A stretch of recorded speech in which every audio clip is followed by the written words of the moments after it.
भागवत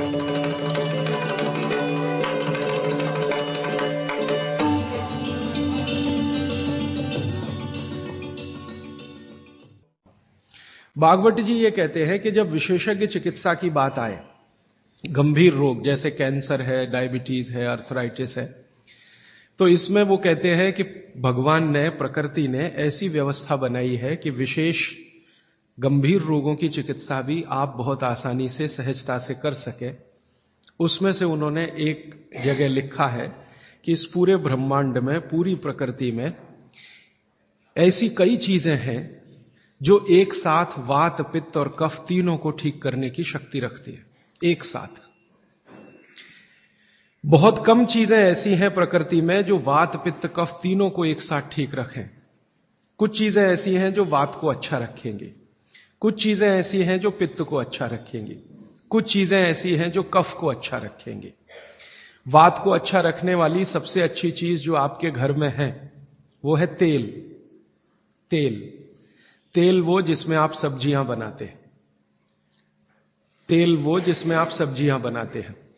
तो सबसे अच्छी चीज वो बोलते हैं कि तेल है, जो वात को हमेशा समभाव में रखता है, समानता में रखता है, वात को बढ़ने नहीं देता।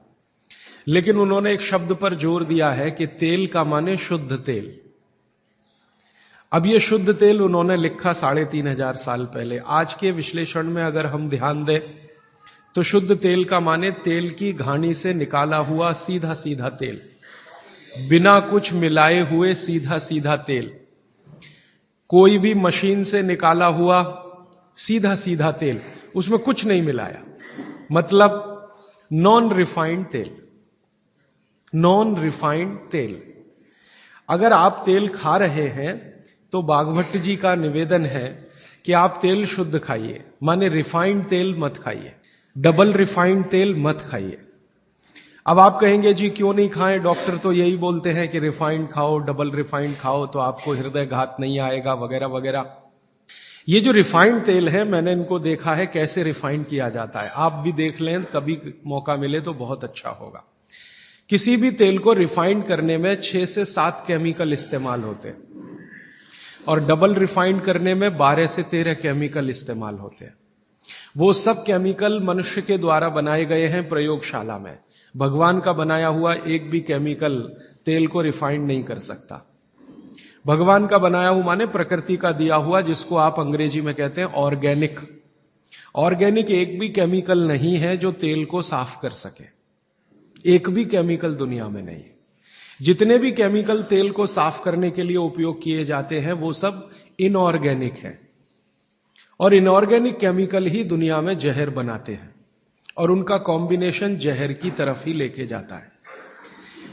आज की दुनिया में मॉडर्निज्म के नाम पर, आधुनिकता के नाम पर जितने इनऑर्गेनिक केमिकल्स जगह जगह इस्तेमाल हो रहे हैं, वो सब आपको धीरे धीरे उस तरफ ले जा रहे हैं जहां आप जहर अपने ही शरीर में पैदा कर दें। इसलिए रिफाइंड तेल, डबल रिफाइंड तेल गलती से भी मत खाइए। भागवत जी कहते हैं कि जिंदगी भर वात को ठीक रखना है, जिंदगी भर। तो वात को ठीक रखने के लिए सबसे सरल चिकित्सा वो बोलते हैं वो तेल का ही है। वो कहते हैं शुद्ध तेल खाइए। शुद्ध तेल माने घानी से निकाला हुआ तेल। अब आपके मन में 2 प्रश्न आएंगे तुरंत कि शुद्ध तेल में तो बास बहुत आती है। हां, सीधा प्रश्न। दूसरा प्रश्न आएगा जी शुद्ध तेल बहुत चिपचिपा होता है, गाढ़ा होता है, चिपचिपा होता है और बास अलग से आती है। हम लोगों ने जब शुद्ध तेल पर भारत देश के कुछ वैज्ञानिकों की मदद से काम किया, एक तरह से कहें रिसर्च किया, तो पता चला कि तेल का जो चिपचिपापन है वो उसका सबसे महत्वपूर्ण घटक है। तेल में बहुत कुछ होता है, जैसे मैंने आपको पहले दिन बताया ना, मिट्टी में माइक्रो न्यूट्रिएंट्स हैं, कैल्शियम है, आयरन है, सिलिकॉन है, कोबाल्ट है, ऐसे तेल में भी है, हर चीज में है। तो तेल का जो सबसे महत्वपूर्ण हिस्सा है वो उसका चिपचिपापन ही है। और जैसे ही तेल में से ये चिपचिपापन निकाला तो पता चला वो तेल ही नहीं बचा। तेल जिस चीज के लिए खाया जाता है वो बचा ही नहीं, वो हिस्सा ही गायब हो गया। फिर हमने देखा कि तेल में जो बास आ रही है, बास, वो उसका प्रोटीन कंटेंट है। तेल में प्रोटीन बहुत है। जैसे आपने सुना है दालों में प्रोटीन होता है, दालों में प्रोटीन सबसे ज्यादा है, भगवान का, ईश्वर का दिया हुआ। दालों के बाद दूसरे नंबर पर जो प्रोटीन सबसे ज्यादा है वो तेलों में है। तो आप जो तेल में देख रहे हैं कि उसकी बास है, वो बास जो है ना, उसका ऑर्गेनिक कंटेंट है प्रोटीन के लिए। 4-5 तरह के प्रोटीन है सभी तेलों में। आप जैसे ही तेल की बास निकालेंगे, उसका प्रोटीन वाला घटक गायब हो जाता है। अब बास निकाल दिया तो प्रोटीन निकल गया, और चिपचिपापन निकाल दिया तो उसका जो फैटी एसिड है वो गायब। अब ये दोनों ही चीजें गायब हो गई तो तेल नहीं रहा, वो पानी है एक तरह से। इसलिए भागवत जी ने सूत्र लिखा कि जिंदगी भर वात की चिकित्सा अगर आपको करनी पड़ जाए तो बेहतर है कि आप शुद्ध तेल खाएं, तो वात की चिकित्सा ही ना करनी पड़े। और मैंने आपको सबसे पहले दिन बताया था कि दुनिया में सबसे ज्यादा रोग वात के ही हैं, सबसे ज्यादा रोग। ये घुटने दुखना से लेकर कमर दुखना, हड्डियों में दर्द, ये वात के तो रोग है ही। सबसे खतरनाक वात का रोग है हार्ट अटैक, हृदयघात। सबसे खतरनाक बात का रोग है पैरालिसिस। सबसे खतरनाक बात का रोग है ब्रेन का डैमेज हो जाना। तो ये खराब से खराब जो रोग आपकी जिंदगी में है, इनमें वात के खत्म हो जाने की या वात के पूरी तरह से बिगड़ जाने की भूमिका सबसे बड़ी है। फिर मैंने देखना शुरू किया कि हिंदुस्तान में ये रिफाइंड तेल कब से आए। आज से 50 साल पहले तो कोई जानता नहीं था कि रिफाइंड तेल क्या होता है। ये पिछले 20-25 वर्षों में आए हैं रिफाइंड तेल। कुछ कंपनियां निकली इस देश में, कुछ विदेशों से आई, कुछ हिंदुस्तानी कंपनियां, दोनों ने मिलकर रिफाइंड तेल का चक्कर चलाया। रिफाइंड तेल बहुत अच्छा है, बहुत अच्छा है। अब ये बहुत अच्छा उन्होंने कहा, किसी ने माना नहीं, तो डॉक्टरों से कहलवाया, बहुत बड़े बड़े डॉक्टरों से कहलवाया। जो डॉक्टर अपने मरीजों को कहते हैं कि भैया तेल हमेशा रिफाइंड ही खाना, ये वाला तेल लाना, वो वाला तेल लाना, अलग अलग ब्रांड के है ना, सफोला ले आना, सनफ्लावर ले आना, ये ले आना, वो ले आना। इन डॉक्टरों के साथ मैंने जब वार्ताएं करना शुरू किया, खासकर बंबई के कुछ डॉक्टरों को जो हर समय ये प्रेस्क्रिप्शन के साथ कहना नहीं भूलते कि तेल सफोला का ही खाना या तेल ये ही खाना, तो मैंने कहा डॉक्टर साहब सफोला से आपका क्या रिश्ता है, जो आप हर मरीज को कहते हैं तेल सफोला का ही खाना? ये क्यों नहीं कहते तेल तिल का ही खाना? ये क्यों नहीं कहते तेल नारियल का ही खाना? ये क्यों नहीं कहते तेल मूंगफली का ही खाना? ये सफोला कहां से आ गया? हमारे यहां तो नारियल का तेल होता है, मूंगफली का तेल होता है, तिल का तेल होता है, सफोला का तेल ये हिंदुस्तान का। तो वो डॉक्टर तो नहीं बताते, लेकिन उनकी पत्नियां बताती हैं कि वो सफोला वाला आता है ना, तो डॉक्टर साहब को कभी रेफ्रिजरेटर दे जाता है, कभी टेलीविजन दे जाता है, कभी डॉक्टर साहब और मुझे मिला के नेपाल की यात्रा करा देता है, कभी हमारे बच्चों के साथ हमको अफ्रीका की सफारी दिखा देता है। तो ये है चक्कर सारा कि एक तरह से किकबैक डॉक्टर साहब को प्रत्यक्ष और परोक्ष रूप से मिल रही है। इसलिए डॉक्टर साहब बार बार कह रहे हैं कि सफोला का तेल खाना। अब ये सफोला का तेल हमने लेकर टेस्ट किया लेबोरेटरी में। सूरजमुखी का तेल जो अलग अलग ब्रांड का है वो टेस्ट किया लेबोरेटरी में। दिल्ली में all India institute of medical sciences के कई डॉक्टरों को इसमें इंटरेस्ट हुआ कि बात तो ये गहरी है, इस पे काम करके देखना चाहिए। तो वो डॉक्टरों ने जो कुछ भी निकाल के दिया है रिसर्च के रूप में, है तो बहुत मोटा हिस्सा, अगर बात करूं तो बहुत दिन बीत जाएंगे, उसका निष्कर्ष एक वाक्य में बता देता हूं कि तेल में जैसे ही आप बास को निकालेंगे और उसका चिपचिपापन हटाएंगे, वो तेल ही नहीं रहता, तेल के सारे महत्वपूर्ण घटक निकल जाते हैं। और डबल रिफाइंड में तो कुछ भी नहीं बचता। डबल रिफाइंड तो बिल्कुल छूछ है, कुछ है ही नहीं उसमें, और आप उसको खा रहे हैं। तो तेल के माध्यम से शरीर को जो कुछ चाहिए वो मिलता नहीं। आप बोलेंगे जी तेल के माध्यम से हमारे शरीर को क्या मिलता है? मैं बार बार एक शब्द पे आपको ध्यान लाया, HDL, हाई डेंसिटी लिपोप्रोटीन। ये तेलों में से ही आता है आपके शरीर में। वैसे तो ये लीवर में बनता है, लेकिन तेल खाएं तब खाएंगे नहीं तो बनेगा नहीं है। तो शुद्ध तेल आप खाएं तो आपके लीवर की मदद से HDL आपके शरीर में बेहतरीन स्थिति में रहे, और ये HDL ही है जो आज की रिसर्च बताती है जो वात को कंट्रोल कर सकता है। HDL ही है। तो आधुनिक विज्ञान का ये HDL और 3500 साल पहले के विज्ञान बागभट्ट चिकित्सा का तेल, ये दोनों एक ही चीजें हैं।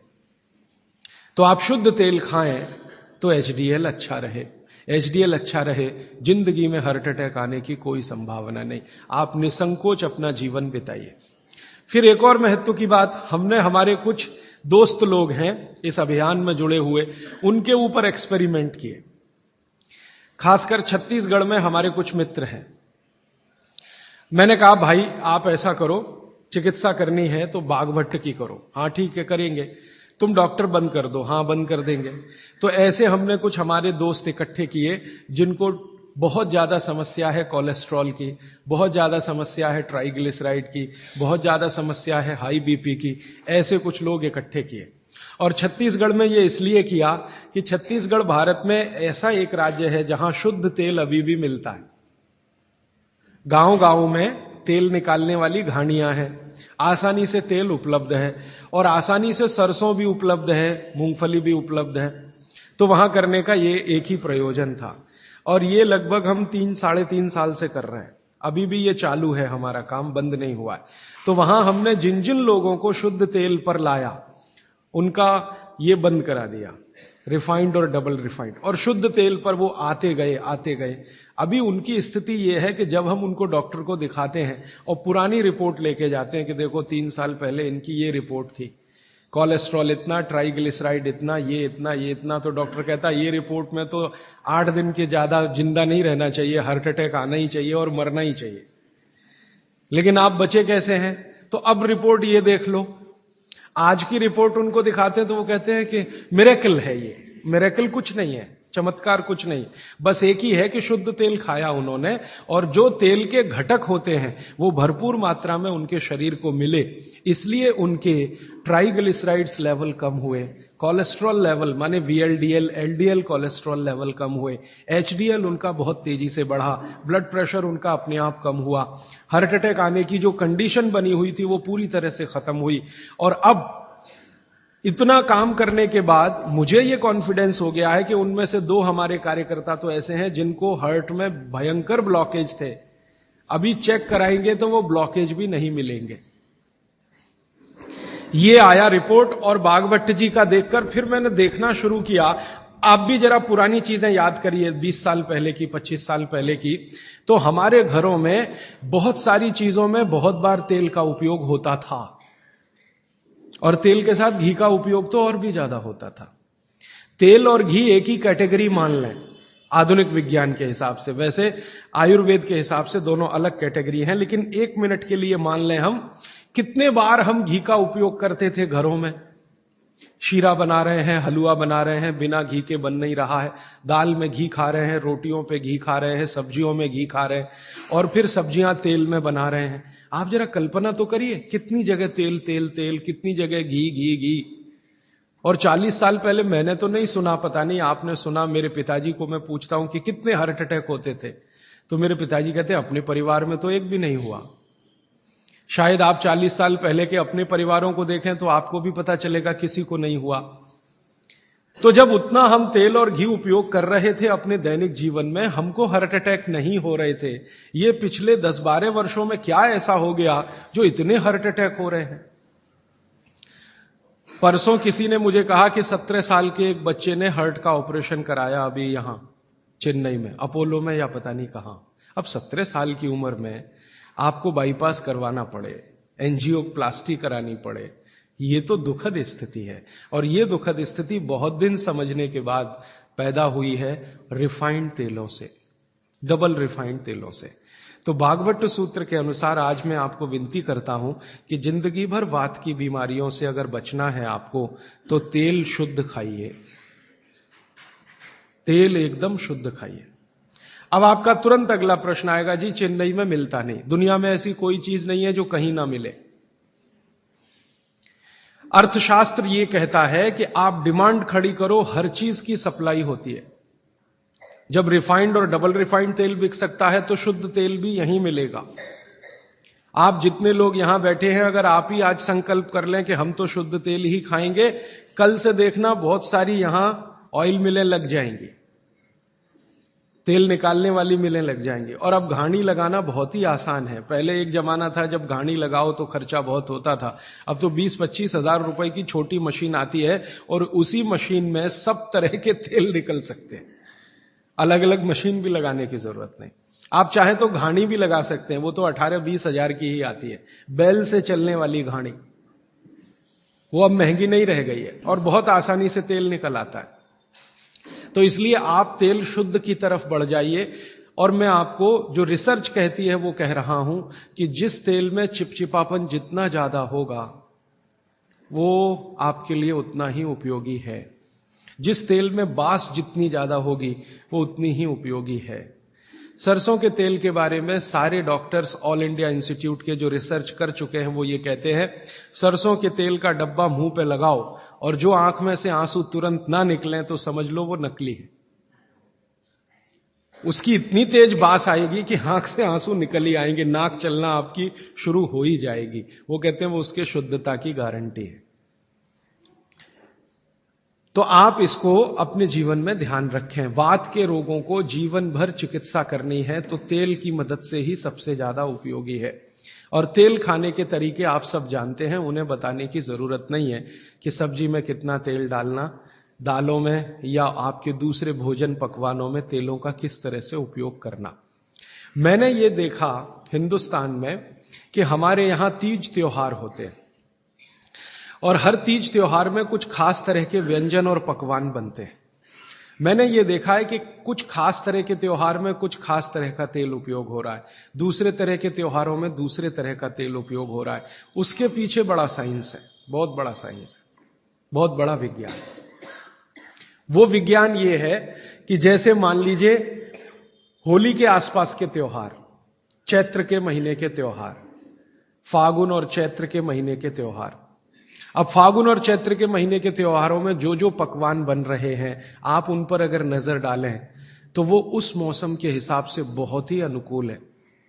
दिवाली के आसपास के जो तीज त्योहार हैं, नवंबर दिसंबर के या अक्टूबर नवंबर के, उनमें जो पकवान बन रहे हैं वो खास तरह के प्रिपरेशन है, बहुत गहरा विज्ञान है। कभी मौका मिला तो इस पे अलग से ही बात करूंगा कि त्योहारों में पकाए जाने वाले जो व्यंजन हैं वो हमारे शरीर को किस तरह की मदद कर रहे हैं। हमारे वैज्ञानिकों ने, माने महर्षियों ने, यह देखा कि जीवन के दिनों में, माने अगर ठंड के दिन है तो शरीर में क्या प्रकोप ज्यादा है, बरसात के दिन है तो शरीर में क्या प्रकोप ज्यादा है, गर्मी के दिन है तो शरीर में कौन सा प्रकोप ज्यादा, प्रकोप माने वात पित्त कफ, ये तीन ही तरह के, तो उनको संयमित रखने के लिए कौन सी चीजें प्रकृति ने दी हैं, तो व्यंजनों में वही चीजें डाली गई हैं।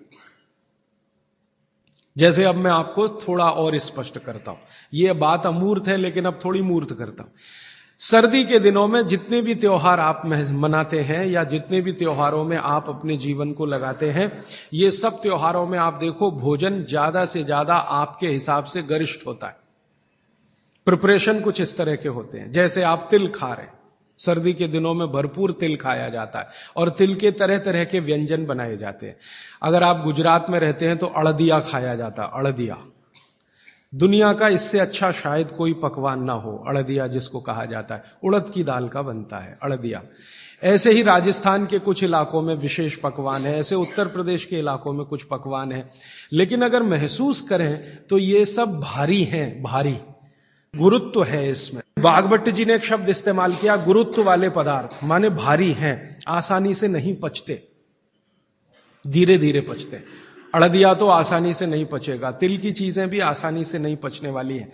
लेकिन जिन दिनों में हम ये खा रहे हैं उन दिनों में शरीर के लिए यही अच्छा है कि कोई चीज आसानी से ना पचे, धीरे धीरे पचे, देर में पचे। क्यों?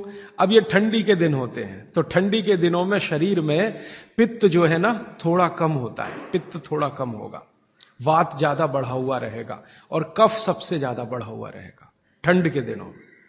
अब कफ सबसे ज्यादा बढ़ा हुआ है तो कफ का असर हमारी जठर अग्नि पर है।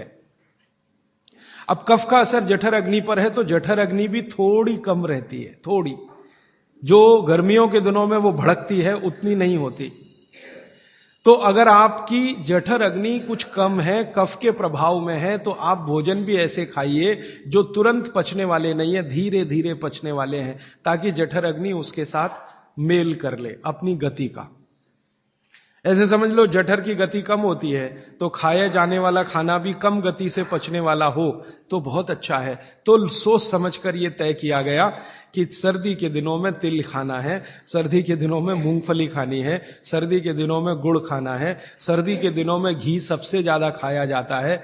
और आपने अक्सर वैद्यों से सुना होगा सेहत बनानी है तो यही दिन सबसे अच्छे हैं, माने खूब अच्छा अच्छा खाओ। और भगवान का दिया हुआ भी इन महीनों में भरपूर होता है। तिल भी इन्हीं महीनों में आते हैं, मूंगफली भी नई इन्हीं महीनों में आती है, चने भी इन महीनों में नए आते हैं। तो अच्छा खाना खाने का समय यही माना जाता है सर्दियों का। और अच्छा खाना वो जो गुरुत्व वाला है, गुरुत्व वाला वो जो थोड़ा धीरे धीरे धीरे धीरे पचता है। तो कितना बड़ा मेल बिठाकर हमारे लोगों ने हमारे व्यंजनों को त्योहारों के साथ जोड़ा। गर्मी के दिनों में उल्टा होता है, गर्मी के दिनों में आपका पित्त भड़कता है, माने अग्नि तीव्र है, तो आप ऐसा खाना खाओ जो जल्दी हजम हो जाए। बारिश के दिनों में सम रहता है, पित्त जो है बहुत ही कम होता है। तो बारिश के दिनों में यह कहा जाता है कि भैया सबसे हल्का खाना खाओ बारिश के दिनों में, क्योंकि पित्त उस समय सबसे कम है। और कई बार तो कहते हैं जी एक ही बार खा लो तो अच्छा है बारिश के दिनों में। और जैन समाज वाले तो जानते हैं कि बारिश के दिनों के खाने में बहुत रिस्ट्रिक्शन है। क्यों जी? ऐसा खाना तो आप खा ही नहीं सकते जिसमें पानी बहुत हो, क्योंकि शरीर में ही पानी बहुत होता है उस समय, प्रकृति के हिसाब से शरीर चलता है। तो बारिश के दिनों में अक्सर आपने सुना है जैन साधु संतों के मुंह से कि हरा पत्ती का सब्जी मत खाओ, हरा सब्जियां मत खाओ, ये वगैरह वगैरह। हरे पत्ती की सभी सब्जियां बहुत पानी भरी भरी, पानी शरीर में ही पहले से ज्यादा है क्योंकि बारिश में नमी ज्यादा है। तो आप ज्यादा पानी के शिकार होंगे। ज्यादा पानी भी अच्छा नहीं है, कम पानी भी अच्छा नहीं। तो इसलिए साधु संत जो कहते हैं वो भी कुछ विज्ञान के आधार पर कहते हैं। बस अंतर इतना ही है कि हमारे दिमाग में क्यों इतना गहरा घुसा हुआ है कि जब तक क्यों एक्सप्लेन कोई नहीं करता हम ना उसकी बात सुनते हैं ना मानते। तो अपने देश में भागवत जी के अनुसार वात की चिकित्सा जिंदगी भर अच्छी रहे आपकी, तो तेल शुद्ध खाइए, ये एक सूत्र। अब दूसरा सूत्र वो कहते हैं कि पित्त की चिकित्सा, पित्त जिंदगी भर आपका ठीक रहे, आपको तकलीफ ही ना आए, तो कहते हैं देशी गाय का घी खाइए। पित्त को जिंदगी भर सम रखने के लिए अगर कोई एक चीज उन्होंने बताई है सबसे अच्छी, वैसे तो उन्होंने सैकड़ों चीजें बताई, सबसे अच्छी तो उसकी ऊपर की श्रेणी में गिनती है घी। घी माने गाय का घी। भैंस के घी के लिए उन्होंने बोला है, लेकिन उन्होंने कहा है कि वो एक ही कैटेगरी के लोगों के लिए है जो कुश्ती लड़ते हैं। कुश्ती लड़ते हैं माने पहलवानी करते हैं, दंड बैठक लगाते हैं, पहलवानी करते हैं, वो घुमाते हैं। इनके लिए उन्होंने कहा है कि ये गाय का घी कभी ना खाएं, ये भैंस का ही घी खाएं, क्योंकि होना ही उनको भैंस के जैसा है। आपके लिए नहीं है, आप सदगृहस्थ हैं, ना आपको कुश्ती लड़नी है, ना आपको पहलवानी करनी है, ना आपको दंड बैठक लगानी है, ना आपको रेस जीतनी है, आपको तो जीवन अपना चलाना है ठीक तरीके से। तो आपके लिए है गाय का घी। और पहलवान जो कुश्ती लड़ रहे हैं, अखाड़े में दंड बैठक लगा रहे हैं, मुगदर घुमा रहे हैं वगैरह वगैरह, इनके लिए है भैंस का घी। भागवत जी कहते हैं कि वो अगर गाय का घी खाएंगे तो बीमार पड़ेंगे, और आपने अगर भैंस का घी खाया तो आप तकलीफ में आएंगे। तो जिंदगी भर पित्त आपका ठीक रहे, पित्त से होने वाली बीमारियां ना हो, तो आप गाय का घी खाते रहिए। और तीसरी बात जो कहते हैं कफ को जिंदगी भर शांत रखना है, शमित रखना है, सम अवस्था में रखना है। तो सबसे अच्छी चीज जो उन्होंने बताई है, वैसे तो सैकड़ों हैं लेकिन मैं सबसे अच्छी चीज पहले बता रहा हूं, वो कहते हैं नंबर 1 की चीज है कफ को शांत रखने के लिए, वो है गुड़। और ऑब्लिक करके उन्होंने एक चीज बताई है, शहद। तो वो कहते हैं कि जो शहद खा सकते हैं वो शहद खाएं, जो नहीं खा सकते वो गुड़ खाएं। अब आप में से जो जैन सिद्धांतों का पालन करने वाले हैं उनके लिए है गुड़, और जो जैन सिद्धांतों का पालन नहीं करते वो शहद भी ले सकते हैं। तो 3 चीजों की अब बात मैं कर रहा हूं। पहली चीज हो गई शुद्ध तेल, दूसरी चीज हो गई गाय का घी, और तीसरा हो गया गुड़। उल्टे से शुरू करता हूं, गुड़ कफ को कैसे शांत रखेगा। आधुनिक विज्ञान की जानकारी कुछ मैं आपको इसमें जोड़ना चाहता हूं। कफ जब भी बिगड़ता है तो शरीर में एक तत्व की बहुत कमी आ जाती है, वो है फास्फोरस। केमिकल है एक फास्फोरस। जब भी कफ बिगड़ेगा तो आप समझ लो आपके शरीर में फास्फोरस की कमी है। और फास्फोरस का एक छोटा भाई भी है, आर्सेनिक। आर्सेनिक वैसे तो शरीर में ना रहे तो अच्छा है क्योंकि जहर है, लेकिन बहुत मामूली मात्रा में रहे तो फास्फोरस को ताकत देता है ये आर्सेनिक। फास्फोरस का कॉम्प्लीमेंट्री है आर्सेनिक। ये केमिस्ट्री की बात है। अब आप समझ लीजिए कि कफ आपके शरीर में बढ़ गया, इसका माने फास्फोरस कम हो गया। तो भागवत जी ने कितनी इंटेलिजेंसी से चुना गुड़ खाओ। हमने गुड़ को जब टेस्ट किया लेबोरेटरी में तो उसमें सबसे ज्यादा फास्फोरस ही है। गुड़ में सबसे ज्यादा फास्फोरस है। हालांकि उसमें थोड़ा मात्रा में आर्सेनिक भी है, लेकिन फास्फोरस उसमें सबसे ज्यादा मात्रा में है। और गुड़ जो बना है ना, किससे बना है? गन्ने के रस से। तो गन्ने के रस को टेस्ट किया तो पता चला गन्ने के रस में फास्फोरस है, लेकिन गन्ने के रस से ज्यादा गुड़ में है। गन्ने के रस में भी फास्फोरस है, लेकिन उससे ज्यादा गुड़ में है। तो क्या किया हमने? गन्ने के रस को गर्म किया। तो गर्म करने की जो प्रक्रिया है, इसमें फास्फोरस घटा नहीं, बढ़ा। यह पता नहीं क्या अद्भुत विज्ञान है। तो भागवत जी ने यह नहीं कहा कि गन्ने का रस पियो, उन्होंने कहा गुड़ खाओ। गन्ने के रस को भी वो कह सकते थे क्योंकि फास्फोरस उसमें है, लेकिन गन्ने के रस से ज्यादा बेहतरीन स्थिति का फास्फोरस गुड़ में है, जो सबसे जल्दी हजम होता है। ये गुड़ ऐसी अद्भुत चीज है जो 1 दिन के बच्चे को भी खिलाया जा सकता है। 1 दिन के बच्चे को, आज बच्चा पैदा हुआ, आप शाम को उसे गुड़ दे सकते हैं, आज ही दे सकते हैं। हाँ, तो आप जो है एक ऐसी स्थिति में है जहां आपके पास कई चीजें उपलब्ध हैं, उनमें से भागवती जी चुनकर दे रहे हैं कि देखो ये है। अब गुड़ बनाने के पहले एक और चीज बनती है जिसको मराठी में कहते हैं काकवी। तरल गुड़ कहिए उसको, तरल गुड़। राब कहते हैं कई लोग उसको, राब, राजस्थान में राब कहते हैं।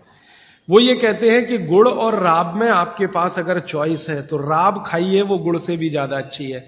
तो राब हमने बनवाई और उसको टेस्ट किया लेबोरेटरी में, तो गुड़ से बेहतरीन स्थिति का फास्फोरस राब में है। तो आपकी जिंदगी का इसको हिस्सा बना लीजिए, हिस्सा। कफ की जिंदगी में तकलीफ कभी भी नहीं आए जो आप राब और गुड़ खाएं। यह आपकी जिंदगी का हिस्सा हो जाना चाहिए। अब आप पूछेंगे जी कौन सा गुड़ खाएं? बाजार में कई तरह के गुड़ हैं। एक गुड़ है जो बहुत गोरे रंग का होता है, सफेद सफेद होता है। जो गुड़ का रंग जितना ज्यादा साफ वो उतना ही बड़ा जहर। आप कहेंगे जी ये गुड़ तो बहुत ही बढ़िया, एकदम सफेद। ये सफेद रंग के चक्कर में हम बर्बाद हो गए। जब से अंग्रेज आए ना, हमारे दिमाग में भूत घुस गया। हर चीज हमें गोरी चाहिए, हर चीज गोरी, हर एक रंग सफेद चाहिए।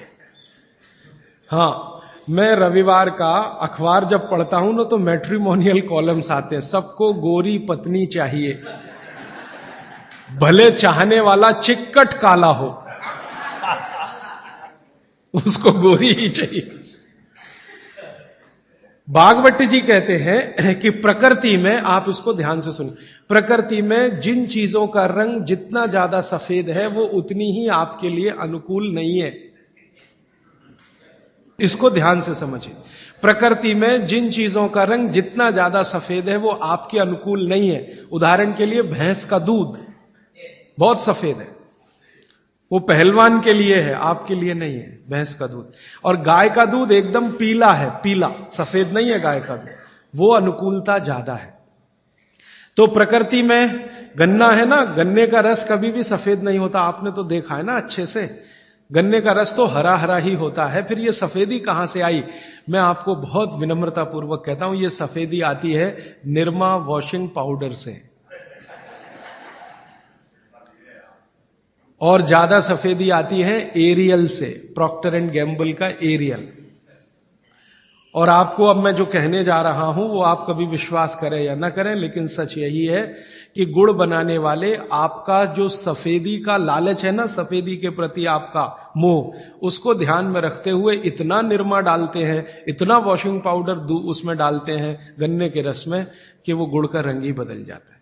तो ये सफेद गुड़, एकदम व्हाइट कलर का गुड़, ये तो बहुत ही खतरनाक है, बहुत ही खराब है। इसको तो गलती से भी छूइए मत। तो फिर आप कहेंगे जी गुड़ कौन सा अच्छा है? गुड़ का जो नेचुरल कलर है वो वही है जो चॉकलेट का होता है। चॉकलेट आपने देखी है, जिस रंग की चॉकलेट है रंग वही गुड़ का सबसे अच्छा। तो गुड़ खरीदते समय ध्यान रखिए, तांबई कलर का, जिसको हम कहते हैं तांबई कलर, कॉपर कलर का जो गुड़ है वो दुनिया का सबसे अच्छा गुड़ है। तो गुड़ जब लाएं खरीद कर खाने के लिए, तो दुकान वाले को बोल कर लाइए कि भाई हमको ये सफेद वाला नहीं चाहिए। तो कहेगा कौन सा चाहिए? तो वो जो काला काला सा, थोड़ा चॉकलेटी कलर का, गहरे लाल रंग का, वो दे दो। तो वो भी है उसके पास, वो अंदर रखता है, क्योंकि उसे मालूम है आप लेने वाले हैं नहीं उसे, तो वो अंदर रखता तो है। आप जब मांगोगे तो वो वही लेके आएगा। ये गुड़ जहां से भी बनकर आ रहा है वहां फिर संदेशा जाएगा, ये सफेद बंद कर दो, कोई मांग नहीं रहा, कोई ले नहीं रहा, सबको अब वही चाहिए। तो गुड़ की सप्लाई बदल जाएगी, ये गुड़ ही खाए।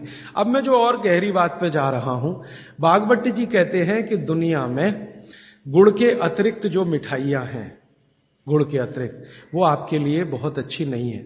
अब गुड़ के अतिरिक्त मिठाई में जरा चले तो क्या है? चीनी। आज के समय में, बागभट्ट जी के समय चीनी नहीं थी, इसलिए उन्होंने उस पर कोई सूत्र नहीं लिखा, क्योंकि उन्हें कोई कल्पना भी नहीं थी कि चीनी बना लेगा आदमी। अब ये चीनी बहुत खराब है। चीनी और गुड़ का एक ही रॉ मटेरियल है, आप जानते हैं। गन्ने के रस में से ही चीनी बनती है और गन्ने के रस में से ही गुड़ बनता है। बस दो अलग अलग सभ्यताओं का इसमें फर्क है। एक है सभ्यता यूरोप और अमेरिका की, जहां से चीनी आई, और दूसरी सभ्यता है भारत की, जहां से गुड़ आया। एक ही रॉ मटेरियल है, एक ही रॉ मटेरियल है। चीनी बनाने के लिए भी गन्ने का रस ही लगता है, गुड़ बनाने के लिए भी गन्ने का रस ही लगता है।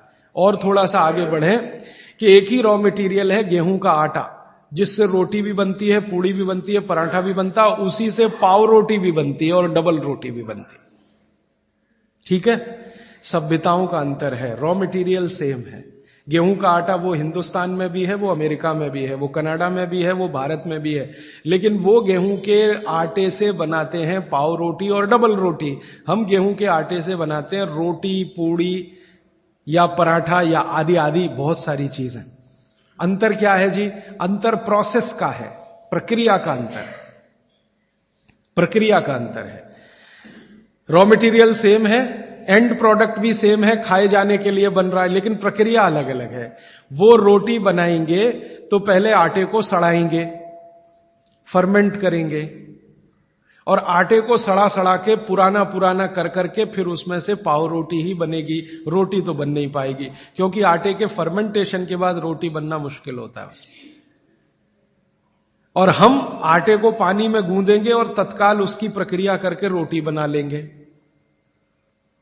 वो प्रक्रिया नहीं कर पाते, क्योंकि उनको कोई सिखाने वाला नहीं, कोई यूनिवर्सिटी नहीं, कोई कॉलेज नहीं। इसी तरह से उनके यहां शक्कर में होता है कि गन्ने के रस को, कई देशों में गन्ना उत्पन्न होता है, ब्राजील में, मैक्सिको में वगैरह वगैरह, तो वो गन्ने के रस को प्रोसेस करते करते चीनी बना लेते हैं। हम चीनी की तरफ नहीं गए, हमने गुड़ ही बनाया, क्योंकि चीनी बनते ही, अब आप ध्यान देना जो मैं कहने जा रहा हूं, चीनी बनते ही फास्फोरस खत्म होता है।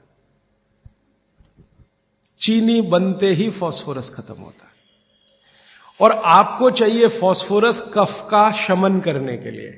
अब वो है ही नहीं चीनी में, तो आप जो चीनी खा रहे हैं वो जिस उद्देश्य के लिए खा रहे हैं वो पूर्ति ही नहीं होती। और चीनी एक ऐसा केमिकल है अगर मैं ब्लैक बोर्ड लेके चौक पे समझाना शुरू करूं तो समय थोड़ा ज्यादा लगेगा, लेकिन अंतिम बात आप जल्दी समझ जाएं। चीनी जब आपके शरीर में जाती है और ये टूटती है, हर चीज अंदर जाके टूटती है माने पचती है, तो इसके सबसे अंत में जो बनता है वो एसिड है। और गुड़ जब शरीर में जाता है और टूटता है तो इसके सबसे अंत में जो बनता है वो क्षार है। अब मैंने आपसे थोड़े दिन पहले कहा था, पता नहीं याद है कि नहीं, पेट में हमेशा अम्ल है, ठीक है। अब पेट में तो अम्ल पहले से है ही, प्रकृति का दिया हुआ। आपने चीनी खाई, चीनी में से भी अम्ल ही निकला, तो अम्ल तो बढ़ गया ना जरूरत से ज्यादा।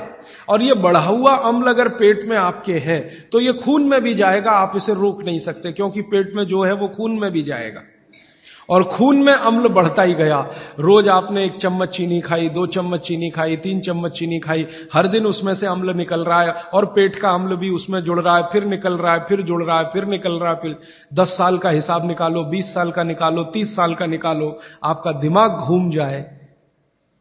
रोज का अगर 2 चम्मच चीनी का हिसाब जोड़ो, वैसे तो जो 2 चम्मच से ज्यादा ही रहती है एक आदमी की जिंदगी में चीनी। दूध में भी चीनी लेते हैं, चाय में भी चीनी लेते हैं, 2 चम्मच रोज की।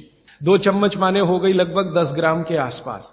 तो 10 ग्राम चीनी रोज की, 1 साल में कितनी, 10 साल में कितनी, 30 साल में कितनी, 40 साल में कितनी, हिसाब निकालोगे ना तो मरते समय तक 1 बोरा चीनी तो कोई भी खा लेता है, 100 किलो तक।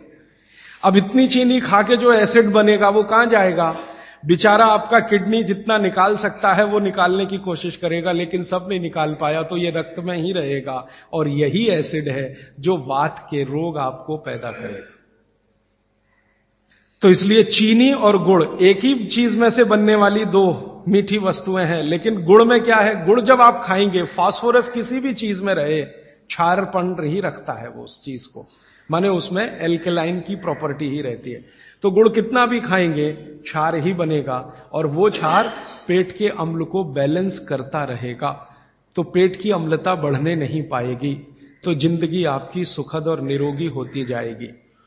अब इसको और एक तरीके से समझाता हूं। गुड़ और चीनी पे जब हमने एक्सपेरिमेंट किए तो पता चला चीनी को पचाने के लिए पूरे शरीर को वैसी ही ताकत लगानी पड़ती है जैसी ठंडे पानी को पचाने के लिए लगती है। पूरा शरीर झुक जाता है तब चीनी जाके पचती है, और सबसे देर में पचती है। आपने जो दाल खाई है वो पच जाएगी, गेहूं पच जाएगा, चना पच जाएगा, मटर पच जाएगी, चीनी सबसे अंत में जाके पचेगी, और उसको पचाना पड़ता है। लेकिन गुड़ दुनिया में ऐसी अद्भुत चीज है जो बनाई हिंदुस्तानियों ने, कि गुड़ सबको पचा देता है। गुड़ तो सब चीज को पचा देता है, चीनी को पचाना पड़ता है। मेरी बात समझ में आ रही है आपको? गुड़ हर चीज को पचा देगा, खुद ताकत लगा देगा। आपने गुड़ के साथ कुछ भी खाया है वो सब चीजें गुड़ पचा देगा, लेकिन चीनी को पचने के लिए पूरी ताकत लगती है। तो चीनी जब पचेगी तो दूसरी चीजों को तकलीफ कर देती है। तो इसलिए बेहतरीन है कि गुड़ खाइए, जिंदगी भर कफ के रोग आपको नहीं आएंगे। फिर अंत में वही सवाल, मिलता नहीं जी, ये रोना बंद कर दीजिए। दुनिया में हर चीज मिलती है, जहर भी है, अमृत भी है, आपको क्या चाहिए?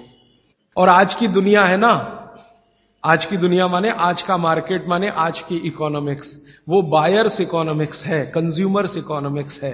बायर्स मार्केट है, कंज्यूमर मार्केट है। माने जो ग्राहक मांग करेगा वही चीज बाजार में टिकेगी, ग्राहक मांग ही नहीं करेगा तो वो टिकने वाली ही नहीं है। तो आप मांग करना शुरू करो, जी गुड़ चाहिए, गुड़ चाहिए, गुड़ चाहिए, तो आप में से ही कई लोग खड़े हो जाएंगे, बोलो कितना चाहिए। मैं कोल्हापुर जाके आता हूं, गुड़ वाले से बात करके आता हूं, हमारा गुड़ जो है हमें सफेद नहीं चाहिए, हमें तो वो वाला गुड़ चाहिए जो काला का। कोई कहेगा मैं बिहार जाके आता हूं, गुड़ वाले से बात। जहां जहां गुड़ बनने के बड़े केंद्र हैं, बिहार बहुत बड़ा केंद्र है, गन्ना होता है, कर्नाटक में बहुत गन्ना है, महाराष्ट्र तो गन्ने का सबसे बड़ा केंद्र है हिंदुस्तान में। आपका महाराष्ट्र आपके बॉर्डर पे ही है, आंध्र प्रदेश में बहुत गन्ना है, तमिलनाडु में भी गन्ना है, कई इलाके तमिलनाडु में गन्ने के। जहां जहां गन्ना होता है वहां गुड़ बन सकता है। आप गुड़ बनाने वाले को बस संपर्क कर लीजिए कि देख भाई तू इसमें वॉशिंग पाउडर मत डालना, तू इसमें वॉशिंग पाउडर मत डालना, लगे तो 2 रुपए किलो ज्यादा ले लेना। तो वो जो 2 रुपए किलो का लालच है वो ही उसको ईमानदार बना देगा। आप ले लो उससे। वो कहता है जी मेरा गुड़ 15 रुपए किलो, आपको मैं 17 रुपए किलो ले लूंगा, तुम इसमें ये जहर मत डालना। और वो 2 रुपए किलो आपने जो ज्यादा दिया वो जिंदगी के लिए कोई घटिया सौदा नहीं है, बहुत फायदे का सौदा है। तो गुड़ बनाने वाले इस देश में आज भी हजारों की, लाखों की संख्या में हैं, गांव-गांव में हैं। आप उनसे संपर्क कर लीजिए और कोई एक गुड़ का केंद्र ही शुरू कर दीजिए। आपके आपस में सब लोगों को, जितने कम से कम 500-700 लोग यहां बैठे हैं, इतने घरों के लिए गुड़ आ सकता है, जरूरत के हिसाब से आपको उपलब्ध हो सकता है। तो ये मत कहिए कि मिलता नहीं, हर चीज इस देश में मिलती है, छोटे छोटे गांवों में भी उपलब्ध है। कुछ लोग गुड़ खाइए, कुछ लोग काकवी खाइए, माने जिसको राब कहते हैं। जितना जाड़े का समय है ना, नवंबर, दिसंबर, जनवरी, फरवरी तक राब भरपूर खा सकते हैं। दही में राब खाइए, दूध में राब खाइए, हलवा राब का बनाइए, गुड़ का हलवा बनाइए, गुड़ दही में खाइए, गुड़ दूध में खाइए। अब गुड़ को दूध और दही में खाने का नियम है, वो बागभट्ट जी कहते हैं। वो कहते हैं जी दही में मिला के गुड़ खाया जाए, दही में मिला के गुड़ खाइए, दूध में गुड़ कभी मत मिलाइए, दूध में गुड़ कभी मत मिलाइए, दही में मिला के खाइए। तो दूध में कैसे खाएंगे जी? दूध में ऐसे खाएंगे कि पहले गुड़ खा लीजिए, पीछे से दूध पी लीजिए, या दूध पी लिया, पीछे से थोड़ा गुड़ खा लीजिए। दूध में गुड़ मिला नहीं सकते, और दही में कभी भी बिना मिलाए मत खाइए। आप में से कोई बिहार वाले हैं ना, तो वहां पर एक बहुत बढ़िया व्यंजन मिलता है, उसका नाम है दही चूड़ा। दही चूड़ा ही कहते हैं, चूड़ा। ये मिथिला में मैंने खाया और ऐसा अद्भुत है जो दुनिया में शायद कहीं ना हो। मिथिला में, मिथिला माने एक एरिया है बिहार का, करीब 8-10 जिले उसमें आते हैं। उन जिलों में जब भी आप जाएं तो मेहमान को वही परोस के लाते हैं। तो मैं भी मेहमान जैसा ही रहता हूं, तो मुझे हर घर में दही चूड़ा मिलता है। तो वो दही डाल के लाते हैं, ऊपर से गुड़ डाल के लाते हैं, दही के ऊपर गुड़ रहेगा। तो मैंने कई बार कहा कि अलग प्लेट में गुड़ ले आओ, तो वो कहते नहीं नहीं, आपको फिर खाना नहीं आता दही चूड़ा। तो पहले मुझे सच में नहीं मालूम था। अब जब ये मुझे पता चला बागभट्ट चिकित्सा का, तब मेरी अकल में आया कि वो सब बागभट्ट के चेले हैं, दही में गुड़ मिला के पहले से ही चिवड़ा पे रख के लाते। तो दही में गुड़ मिला के ही खाइए। अगर आप दही खा रहे हैं तो गुड़ मिला के ही खाइए, तो दही के कई दोष जो आपके लिए अनुकूल नहीं है वो भी खत्म हो जाते हैं। और दूध में गुड़ कभी भी मत मिलाइए। एक जगह तो वो ये कहते हैं कि दूध खाली पी लीजिए, गुड़ आगे पीछे खा लीजिए, वो ज्यादा बेहतर है। तो गुड़ खाइए, मेरा कहने का मतलब ये है। अब गुड़ के कितने प्रिपरेशन है हमारे घर में? गुड़ का तिल का प्रिपरेशन एक है, तिल पट्टी कहते हैं, गजक, गजक। तो भरपूर गजक खाइए। क्यों खाइए जी? तिल है और गुड़ है। गुड़ में जो केमिकल है ऑर्गेनिक, तिल में लगभग वही सब है जो गुड़ में है। तिल भी क्षारीय है, गुड़ भी क्षारीय है, और दोनों क्षारीय चीजें खाएंगे तो पेट के अम्ल को बैलेंस करती रहेंगी। तो तिल गुड़ रोज खाइए, माने तिल की पट्टी बनाइए, गजक बनाइए, नहीं तो तिल का लड्डू बनाइए, गुड़ के साथ बनाइए। फिर इसी तरह से मूंगफली है, मूंगफली भी क्षारीय है और गुड़ भी क्षारीय है। तो मूंगफली और गुड़ मिला के वो पट्टी आती है, वो खाइए, बच्चों को खिलाइए। और आपके पास जो भी प्रिपरेशन है गुड़ तिल के, गुड़ मूंगफली के, वो सब बनाइए। और ये जो 3-4 महीने हैं, नवंबर, दिसंबर, जनवरी, फरवरी तक भरपेट खाइए, भरपूर खाइए, क्योंकि इस समय आपके शरीर को इन्हीं की जरूरत है। तो कफ जिंदगी से बहुत दूर रहेगा। तिल खा रहे हैं, गुड़ खा रहे हैं, मूंगफली खा रहे हैं, कफ बढ़ने की बिल्कुल संभावना नहीं। तो जिंदगी में कफ के रोग आने की संभावना नहीं। अब जानते कफ का सबसे खराब रोग क्या है? मोटापा। मोटापा कम करना है तो भरपेट गुड़ खाइए, भरपेट तिल खाइए, भरपेट मूंगफली खाइए, मोटापा भी कम हो जाएगा। हां, आपको डर है ना, तिल खाएंगे जी उसमें से तेल है। तेल तो है तिल में, लेकिन वो HDL वाला, LDL वाला नहीं है, VLDL। ये मोटापा जो है ना, वो VLDL और LDL का चक्कर है। HDL जैसे ही बढ़ेगा, मोटापा अपने आप कम होगा, पेट अंदर ही जाएगा। आप में से कोई भी मेरे कहने पर 3 महीने एक एक्सपेरिमेंट कर लीजिए। तिल चबा चबा के खाइए, खाने के बाद 3 महीने के बाद वजन नापेंगे, 8-10 किलो कम मिलेगा, कम से कम इतना कम मिलेगा आपको। खाना खाया, खाने के बाद आप सौंफ खाते हैं ना, सौंफ की जगह तिल खाइए, और काला खाया तो और ज्यादा वजन कम मिलेगा। काला तिल एक है सफेद। काले की गुणवत्ता सफेद से भी ज्यादा है, लेकिन ये इन्हीं 4 महीनों में। गर्मी में अगर आपने यही तिल खाया तो प्रॉब्लम आएगी। भागवत जी कहते हैं कि तिल खाने का सबसे अच्छा समय वही है जो आज चल रहा है, ये फरवरी तक चलेगा। तो फरवरी तक, और कभी बहुत ज्यादा लिबरल हो तो होली के दिन तक वो कहते हैं तिल खाने का समय है। होली होते ही तिल कम करिए या खत्म करिए। फिर कुछ और चीज आएगी, वो क्या आएगी वो मैं बता दूं, लेकिन आप ये करके देख लीजिए। 4 चीजों को ज्यादा उपयोग आप करेंगे, वजन आपका कम होता जाएगा, पेट का अम्ल कम होता जाएगा, घुटनों के अंदर का जो कई बार कहते हैं ना डॉक्टर यूरिक एसिड जमा हो गया जी, यूरिक एसिड। यूरिक एसिड क्या है? अम्ल ही तो है। तो ये यूरिक एसिड आपको कम करना है, तो गांठ के सब जो माने जोड़ों के दर्द आपको कम करने हैं, तो इनके लिए ये सब चिकित्सा बताई है। तिल है, गुड़ है, और मैंने एक चीज बोली थी कि अगर आप जैन नहीं हैं तो शहद है। शहद में भागवत जी कहते हैं छोटी मधुमक्खी का शहद, बड़ी का नहीं। तो शहद लाएं तो उसको पूछ लीजिए। तो एक हिस्सा हो गया कफ का। अभी दूसरा पित्त का हिस्सा। पित्त का हिस्सा बहुत क्लियर है, एकदम स्ट्रेट फॉरवर्ड है कि घी ज्यादा खाएंगे पित्त आपका हमेशा सम रहेगा। और ज्यादा घी खाने का जो समय है वो बारिश के दिनों में और ये जो गर्मी के दिन होते हैं ना, उस समय घी ज्यादा खाइए ताकि पित्त को कंट्रोल करके रखे। और वात के लिए मैं पहले ही बता चुका हूं, शुद्ध तेल। अभी ये जितनी बात है आप सोचो कितनी सरल है। बस हमें अपनी जीवन शैली में थोड़ा बदलाव करना है। जीवन शैली में बदलाव से पहले मन में संकल्प लेना है कि जी हम तो ऐसे ही चलेंगे, दुनिया जिधर जाए जाए, हमें उससे मतलब नहीं, हम तो ऐसे चलेंगे। तो ये 3 चीजें अगर आपने देख ली तो बहुत अच्छा है।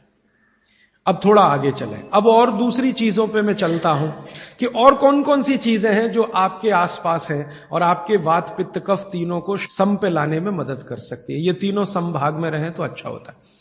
और कौन कौन सी चीजें हैं? तो भागवत जी कहते हैं रसोई के बाहर जाने की जरूरत ही नहीं, सब वहीं है। भागवत जी ने एक सूत्र लिखा है, दुनिया का सबसे बड़ा औषधि केंद्र हमारा रसोई घर है। सबसे बड़ा औषधि केंद्र रसोई घर है। अब दुर्भाग्य से हम रसोई में जिनको मसाला कहते हैं ना, मसाला, वहां मसाला कुछ नहीं है, सब औषधि है। मसाले का और औषधि का अंतर मालूम है? ये मसाला तो शब्द ही भारत का नहीं है, पहले तो ये बता दूं। ये अरबिक शब्द है, फारसी से अरबी में आया, अरबी से हमारे घुस गया, हिंदी में और जगह जगह घुस गया। ये विदेशी आए तो ये शब्द भी आया। हिंदुस्तान में 17वीं 18वीं शताब्दी का साहित्य जब मैं पढ़ता हूं तो जब तक मुगलों का राज्य रहा तब तक मसाले शब्द का बहुत उपयोग है। मुगलों के राज्य के पहले एक भी जगह किसी भी शास्त्र में मसाला नहीं है। चरक संहिता पढ़ी मैंने, कहीं भी मसाला नहीं है उसमें। सुश्रुत में कहीं मसाला नहीं है, भागवत की कहीं मसाला नहीं है। पुराने जितने लेखक हुए हैं ना 10वीं शताब्दी के पहले के, कहीं भी किसी ने मसाले शब्द का इस्तेमाल ही नहीं किया। हर जगह है तो औषधि है, औषधि औषधि, जीरा औषधि, धनिया औषधि, ये औषधि के रूप में है। तो इनकी जो प्रॉपर्टीज हैं रसोई घर की औषधियों की, ये सब आपके चिकित्सा के लिए है। अब मुझे समझ में आता है कि हमारे पुराने जमाने की माताएं बहनें, जो हमारी दादी हैं, नानी हैं, उन्होंने अपनी अपनी बेटियों को जो कुछ सिखाया, सब्जी बनाना तो क्या क्या डालना, जीरा चाहिए, धनिया चाहिए, हींग चाहिए, मात्रा कितनी कितनी चाहिए, वो सब बड़े वैज्ञानिक और चिकित्सक लोग रहे होंगे। क्योंकि रोज हमारे शरीर में वात पित्त कफ की स्थिति सम और असम होती रहती है। आप जानते हैं सुबह जो है ना वात ज्यादा होता है शरीर में, सुबह सुबह, दोपहर को पित्त ज्यादा होता है, शाम को कफ ज्यादा होता है। तो ये पूरे 24 घंटे में ऊपर नीचे होता रहता है। तो 24 घंटे में जो वात पित्त कफ ऊपर नीचे होता रहता है, तो सब्जियों में उसी के हिसाब से औषधियां डाली जाती है। जैसे दोपहर की सब्जी बने, दोपहर की, तो मेरी दादी को मैंने देखा था कि दोपहर की सब्जी बनाएगी तो अजवाइन जरूर डालेगी उसमें, और वही सब्जी रात को बनाती थी तो अजवाइन नहीं डालती थी। तो एक दिन मैंने दादी से पूछा कि यही सब्जी दोपहर को मैंने खाई तो इसमें अजवाइन थी, शाम को खाई तो नहीं, क्यों? तो उसने उत्तर तो नहीं दिया। तो उसने कहा मेरी मां ने ऐसा सिखाया। बस बात खत्म हो गई।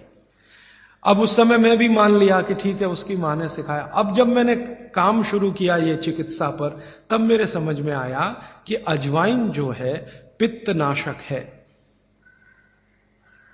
घी के बाद, देशी गाय के घी के बाद जो सबसे ज्यादा पित्तनाशक दूसरी कोई चीज है तो वो अजवाइन है।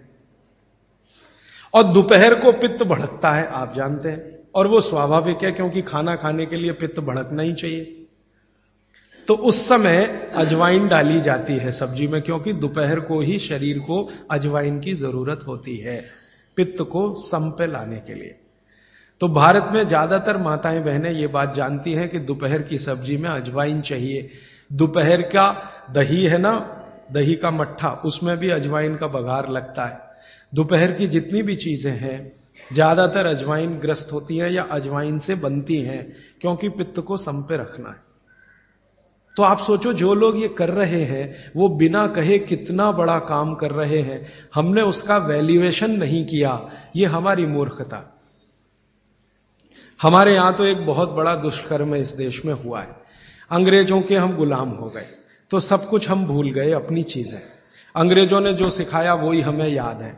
तो हम जीडीपी का कैलकुलेशन करते हैं अंग्रेजों के फॉर्मूले से। जीडीपी निकलता है इस देश का, ग्रॉस डोमेस्टिक प्रोडक्ट। तो मैंने बहुत बार इस देश के अर्थशास्त्रियों से पूछा कि जीडीपी में आप विचित्र विचित्र कैलकुलेशन करते हैं। जैसे भारत की पुलिस है, उस पर जो खर्चा हो रहा है वो जीडीपी का हिस्सा है। अगर चोरियां बढ़ी, डकैतियां बढ़ी, तो पुलिस का खर्च बढ़ेगा तो जीडीपी बढ़ेगा। और प्रधानमंत्री छाती ठोक के कहेगा मेरे जमाने में जीडीपी 10% से ऊपर बढ़ गया। सो व्हाट, पुलिस का खर्च बढ़ गया, माने चोरियां बढ़ गई, डकैतियां बढ़ गई, अत्याचार बढ़ गए, अनाचार बढ़ गए, तो जीडीपी बढ़ गया, तो क्या बड़ी बात है। तो हमारे जो जीडीपी के कैलकुलेशन है बड़े विचित्र हैं। इसमें चोरी हो, डकैती हो, लूट मारी हो तो जीडीपी बढ़ेगा, लेकिन माताएं बहनें घर में जो करती रहती हैं वो जीडीपी में है ही नहीं, कैलकुलेशन ही नहीं है उसका। भारत सरकार कोई कैलकुलेशन नहीं करती कि किसी माँ ने 1 किलो पापड़ बना दिए तो जीडीपी बढ़ा कि नहीं, तो कहते हैं जी मालूम नहीं बढ़ा कि नहीं बढ़ा, क्योंकि कैलकुलेशन नहीं है। किसी माँ ने दाल की बड़ी बना दी, 5 किलो दाल की, तो जीडीपी बढ़ा कि नहीं बढ़ा। आपका मन क्या कहता है, बुद्धि क्या कहती है, बढ़ा कि नहीं बढ़ा। किसी ने बड़ी बना दी, किसी ने पापड़ बना दिए, किसी ने कुछ बना दिया, किसी ने गोंद के लड्डू बना दिए, किसी ने मावे का कुछ बना दिया, तो जीडीपी तो बढ़ ही रहा है, लेकिन हम कैलकुलेट नहीं कर रहे हैं उसको, क्योंकि अंग्रेजों के यहां महिलाओं का किया हुआ काम महत्व का नहीं माना जाता। अंग्रेजों के यहां ये जो अंग्रेज जात है ना दुनिया में, ये महिलाओं के किए हुए काम को काम ही नहीं मानती। आपको मालूम है 2000 साल यूरोप में महिलाओं को पुरुषों से हमेशा कम वेतन मिलता रहा, और आज भी है ये कई देशों में। वो मानते ही नहीं कि इनका कोई काम है। क्यों? वो महिलाओं में आत्मा नहीं मानते। हां, यूरोप का सबसे बड़ा दार्शनिक है प्लेटो, वो कहता है कि स्त्रियों में आत्मा ही नहीं होती, आत्मा सिर्फ पुरुषों में होती है। तो स्त्री जो करे वो बेकार है, पुरुष जो करे वो ही अच्छा है। तो उनके यहां से ये कैलकुलेशन हमारे यहां आ गया कि स्त्री कुछ भी करे तो काम ही का नहीं। तो अंग्रेजों का 200-250 साल जो राज चल गया, उसमें हम सब के दिमाग खत्म हो गए, सोचना विचारना बंद हो गया, तो हमने भी वही मान लिया। मैं अब इसको बदलना चाहता हूं, और मैं ये समझना चाहता हूं और समझाना चाहता हूं कि स्त्रियां जो कर रही हैं वो किसी डॉक्टर से कम नहीं है। बस अंतर इतना है कि डॉक्टर को आप फीस देकर उससे एडवाइस ले रहे हैं, हमारी दादी नानी फोकट में वही एडवाइस दे रही है, धनिया खाओ, जीरा खाओ और ये अजवाइन खाओ, आपके पेट की गैस खत्म हो जाएगी। और ये 3500 साल से वैसे का वैसा ही है, अजवाइन खाओ तो गैस खत्म होती ही है। कभी भी आप करके देख लो। आप में से किसी को भी बहुत गैस बनती हो, पेट में एसिडिटी की तकलीफ हो, आज से शुरू कर दो। आप खाना खाया तो उसमें ध्यान रखो अजवाइन ज्यादा रहे, दाल में, सब्जी में, वगैरह वगैरह। और अगर नहीं कर पा रहे हैं तो खाना खत्म करते ही थोड़ी अजवाइन खा लो। अजवाइन ज्यादा तकलीफ ना कर दे, उसका बैलेंस है काले नमक के साथ। तो थोड़ा अजवाइन और काला नमक मिला के हर खाने के बाद खा के देख लो, 3 दिन में ना आपकी गैस बंद हो तो आप जो कहो मैं हारने को तैयार। ये गारंटी मैं नहीं दे रहा हूं, ये गारंटी अजवाइन दे रही है, मेरी गारंटी नहीं है, अजवाइन की गारंटी है। तो वो कहते हैं भागवत जी कि पित्त को सम रखने के लिए हमारे रसोई में घी के बाद जो दूसरी चीज है वो है अजवाइन। अब तीसरी चीज पे आते हैं। पित्त को सम रखने के लिए अजवाइन के बाद जो तीसरी चीज अपने रसोई में है वो है जीरा। जीरा दो तरह का है, एक सफेद और एक काला, है ना। काला जीरा सफेद से भी अच्छा है। आप एक नियम ध्यान रख लो, मैंने आपसे कल कहा था, जिस चीज का रंग जितना गहरा वो उतनी ही अच्छी, भगवान की बनाई हुई, मनुष्य की नहीं। मनुष्य ने तो पेंट भी बना दिया है, बहुत गहरे रंग का है। भगवान की बनाई हुई हर चीज में यह नियम आप देखना कि भगवान की प्रकृति की बनाई जो चीज जितने गहरे रंग की है उसकी क्वालिटी उतनी ही अच्छी है। तो जीरा दो है, एक सफेद और एक काला। काला जीरा सबसे अच्छा, पित्त को खत्म करने के लिए, सम रखने के लिए। तो आपके रसोई में एक हो गया घी देशी गाय का, पित्त को खत्म करने। दूसरा हो गया अजवाइन। तीसरा हो गया जीरा। और एक चीज हींग। हींग तो आप सब समझते हैं ना। हींग, हींग भी भगवान की बनाई हुई है, आदमी ने नहीं बनाई। हींग के पहाड़ होते हैं, जैसे पत्थर के पहाड़ होते हैं ना, वैसे हींग के पहाड़ होते हैं। हींग वहीं से आती है। तो हींग है, जीरा है, अजवाइन है और देशी गाय का घी। अब इसके नीचे आता है धनिया। धनिया दो तरह का है, एक सूखा और एक हरा। जब तक हरा उपलब्ध है आप खाइए, जब नहीं है तो सूखा खाइए। दोनों की क्वालिटी एक ही है। सूखे धनिये में कोई कमी नहीं आती। आपके मन में यह प्रश्न है ना, हरे पत्ते का धनिया में कुछ ज्यादा होगा, सूखे में कम, बिल्कुल नहीं है, दोनों में बराबर है। सूखने के बाद भी उसके गुणधर्म में कोई कमी नहीं। अब ऐसी पूरी लिस्ट है, मैंने तो आपको 5-7 बता दिया पित्त को कम करने के लिए क्या क्या। आपको पूरी लिस्ट है तो 108 है। 108 पित्त को खत्म करने के लिए रसोई में 108 चीजें हैं। वो पूरी लिस्ट देखनी है तो वो किताब है, आप ले लेना। एक स्वदेशी चिकित्सा किताब हमने बनाई है और एक बनाई है गंभीर रोगों की चिकित्सा, इसमें ये सूची है। और थोड़ी सी अष्टांग हृदयम के भाग 3 में भी है, भाग 2 में भी है, थोड़ी थोड़ी है।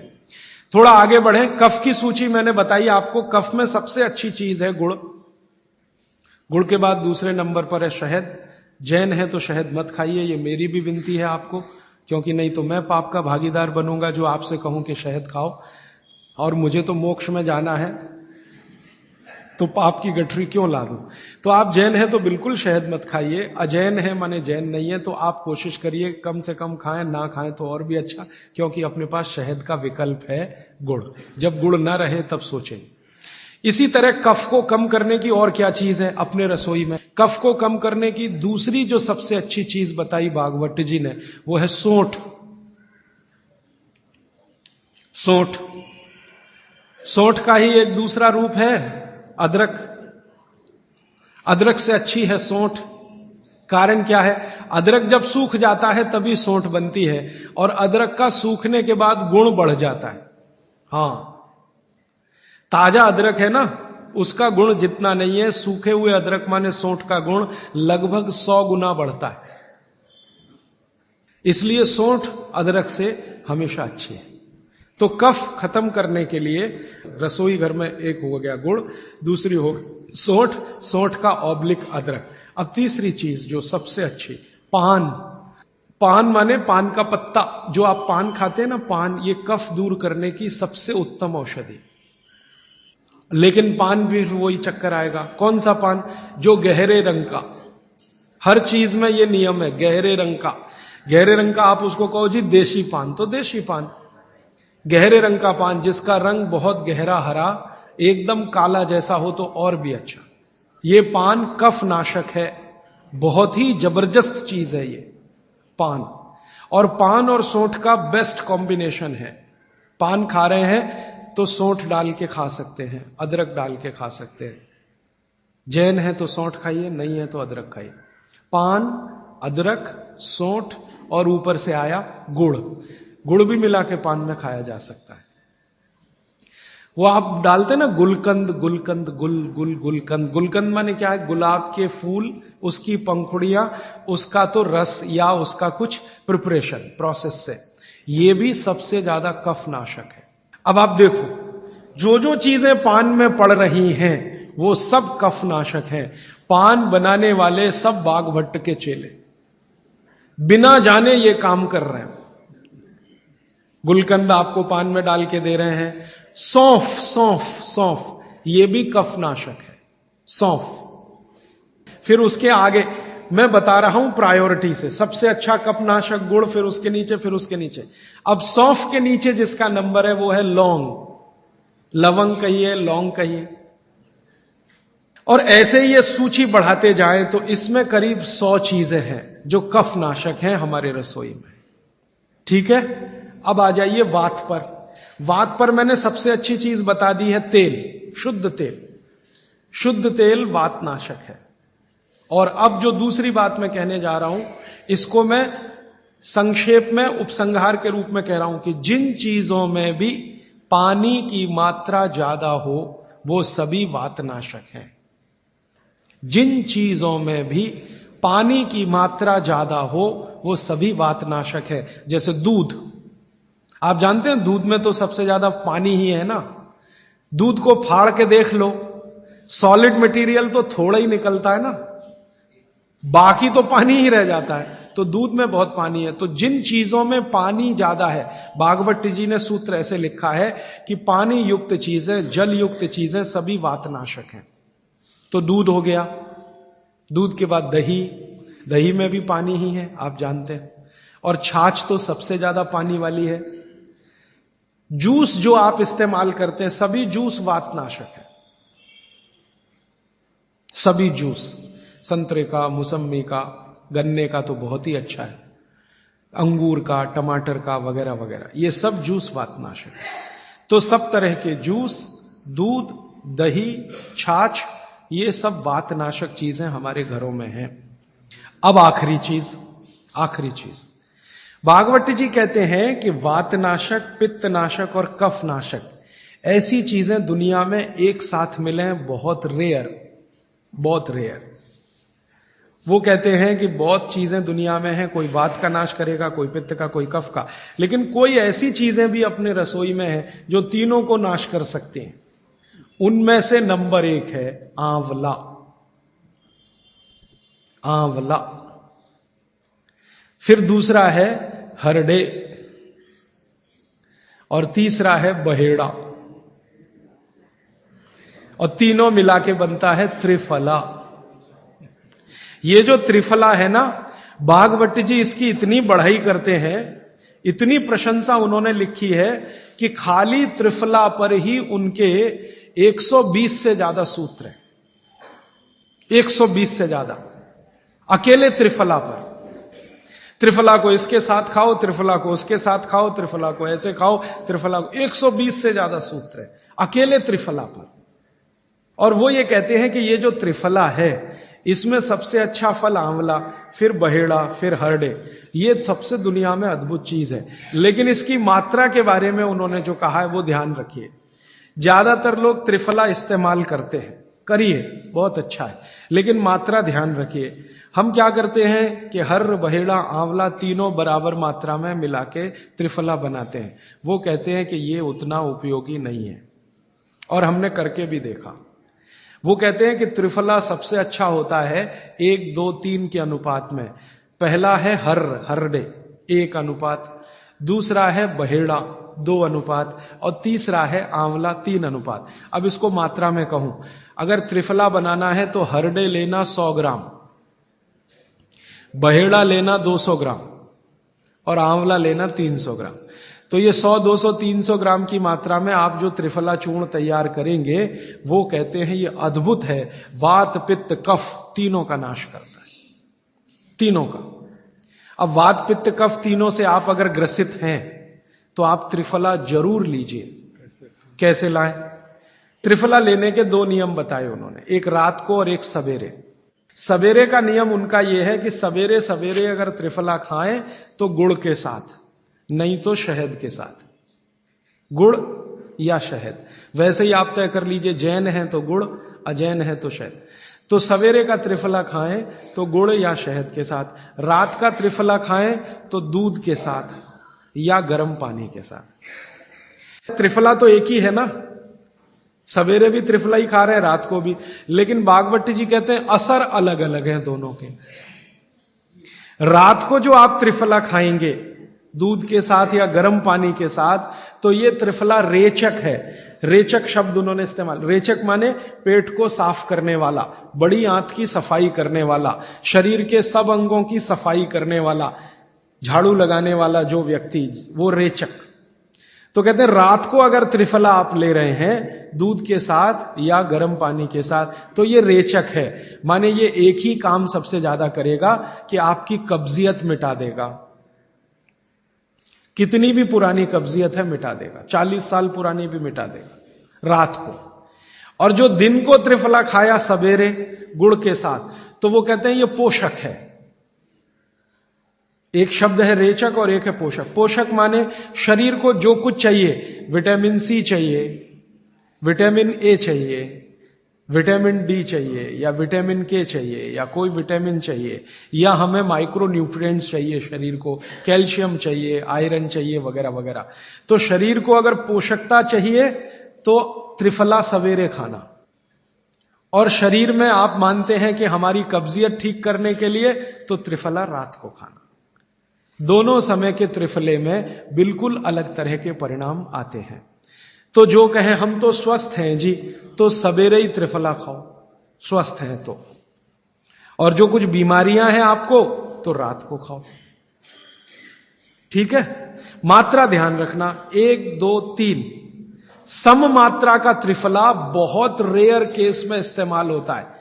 1 या 2 ही बीमारी हैं। अभी मैंने एक जगह इस्तेमाल किया था, एक वैज्ञानिक हैं, भाभा एटॉमिक रिसर्च सेंटर में काम करते हैं, उनको एक बीमारी हुई रेडिएशन से। रेडिएशन आप जानते हैं सभी एटॉमिक सेंटर में। तो उनका पूरा शरीर सड़ गया, एकदम सड़ गया, जगह जगह घाव, जगह जगह, और उसमें से खून निकलता, मवाद निकलता। वो बेचारे इतने परेशान, इतने हैरान, कहां कहां जा जाके, अमेरिका, कनाडा, सब जगह, कुछ इलाज हुआ नहीं, कोई रिलीफ मिला नहीं। कपड़ा भी नहीं पहन सकते, ऐसी स्थिति थी, हमेशा नंगे बदन रहते थे। तो ऐसे ही किसी ने मुझे उनके बारे में बताया। बंबई तो मैं अक्सर जाता रहता हूं कि राजीव भाई एक ऐसे व्यक्ति हैं। तो मैं उनको गया था मिलने और देखने, तो मैंने देखा सच में हालत बहुत खराब थी। तब मैंने उनसे कहा कि आप बहुत परेशान हैं। हाँ बहुत परेशान हूं, दवा सब काम लेके देख ली, कुछ उपयोग होता नहीं। मैंने कहा मैं होम्योपैथी दूं? उन्होंने कहा होम्योपैथी मैं नहीं लेना चाहता।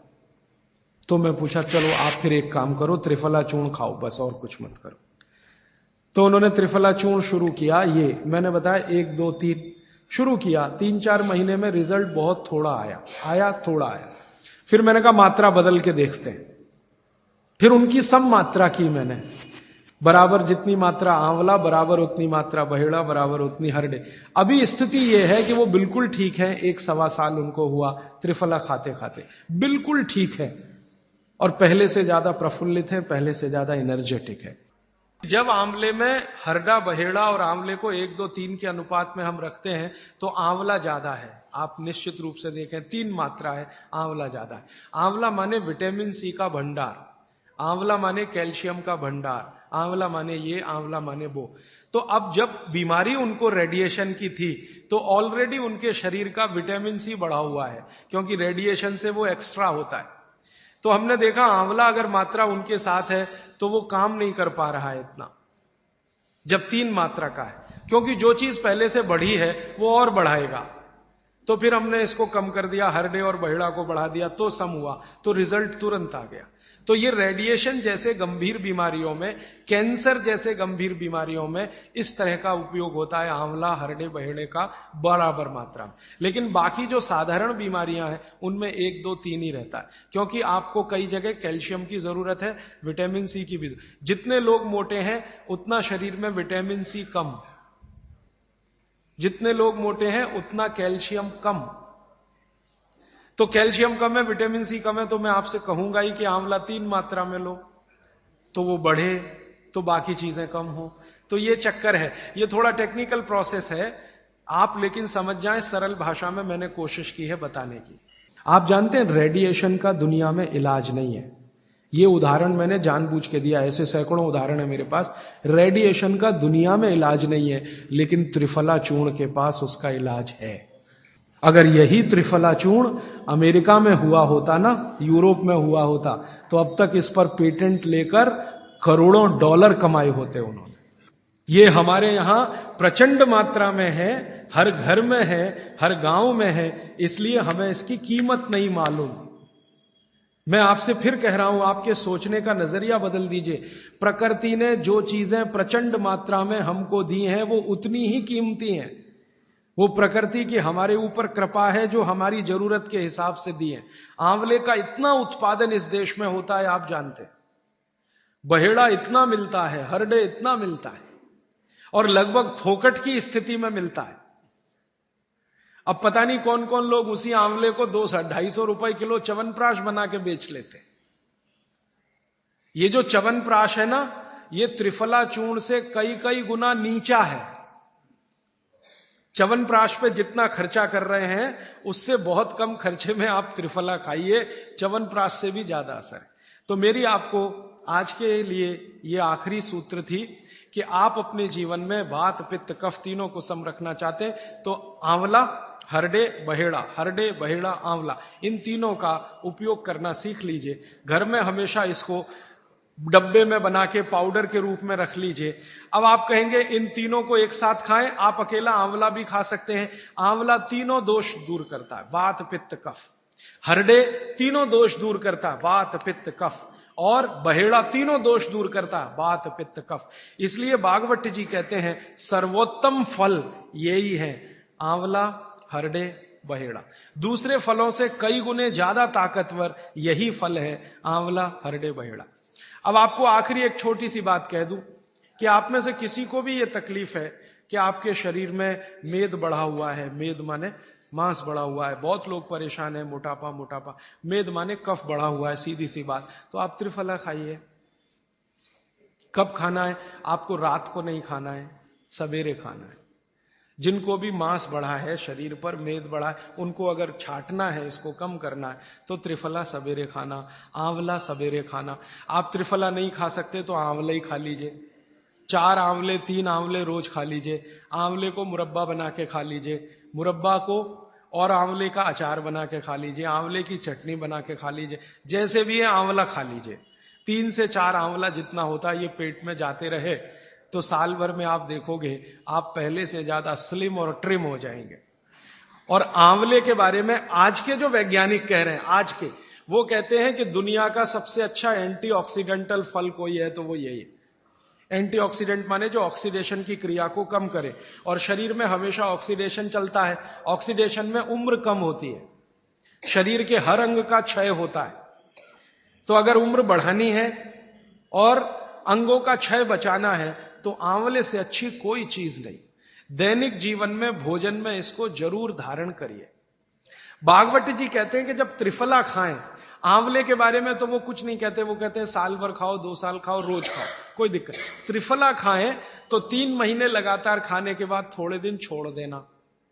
3 महीने 90 दिन खा के थोड़े दिन छोड़ देना, माने 15-20 दिन छोड़ देना, फिर अगले 3 महीने खा लेना, फिर 15-20 दिन छोड़ देना, फिर 3 महीने खा लेना। क्यों कर लेना ऐसा? वो कहते हैं कि ये छोड़ना जरूरी है बीच में, नहीं तो शरीर को आदत लग जाती है, और वो आपने अगर छोड़ा नहीं तो आपको कुछ दुष्परिणाम भी दे सकता है। लगातार अगर त्रिफला खाया तो कई दिन ऐसा लगेगा कमजोरी आ गई, अगर बीच में छोड़ा नहीं तो छोड़ के खाना। अब किसी व्यक्ति के लिए ये छोड़ने का समय है वो 3 महीने से थोड़ा पहले भी हो सकता है, ज्यादा भी हो सकता है, इसलिए मैंने बीच का बताया। 3-3 महीने करके छोड़ छोड़ के खाना। वजन कम करने के लिए त्रिफला या आंवले का उपयोग करना है तो आंवला 3 से 4 और त्रिफला हमेशा बड़ा टी स्पून, एक तो छोटी चम्मच होती है, एक थोड़ी बड़ी चम्मच, तो 1 चम्मच गुड़ के साथ सुबह, नहीं तो शहद के साथ। और जिनको रेचक के रूप में उपयोग करना, पेट साफ करने के लिए, आंतों की सफाई करने के लिए, वो रात को खाएं। रात को भी आंवला लगभग 1 चम्मच, लेकिन छोटी चम्मच। गुड़ के साथ कैसे मिलाएं? आंवले का चूर्ण आपके पास है, थोड़ा गुड़ ले लो, चूर्ण और गुड़ को ऐसे हाथ से मसल दो, वो लड्डू जैसा हो जाएगा, गुड़ उसको अपने में समा लेगा, फिर गुड़ खा लो, पीछे से थोड़ा दूध पी लो। मैंने आपको कहा था कि भागवत जी कहते हैं कि दूध एक ही चीज के साथ पिया जा सकता है, वो है आंवला। एक ही बार के लिए नियम है, सुबह ही सुबह आपके लिए सबसे अच्छा है। मेरी आपको एक विनती है, बाजार का त्रिफला चूर्ण लाने से अच्छा है बाजार से आंवला लाना, बहेड़ा लाना, हरडे लाना, कूट पीस के अपने घर में बनाना।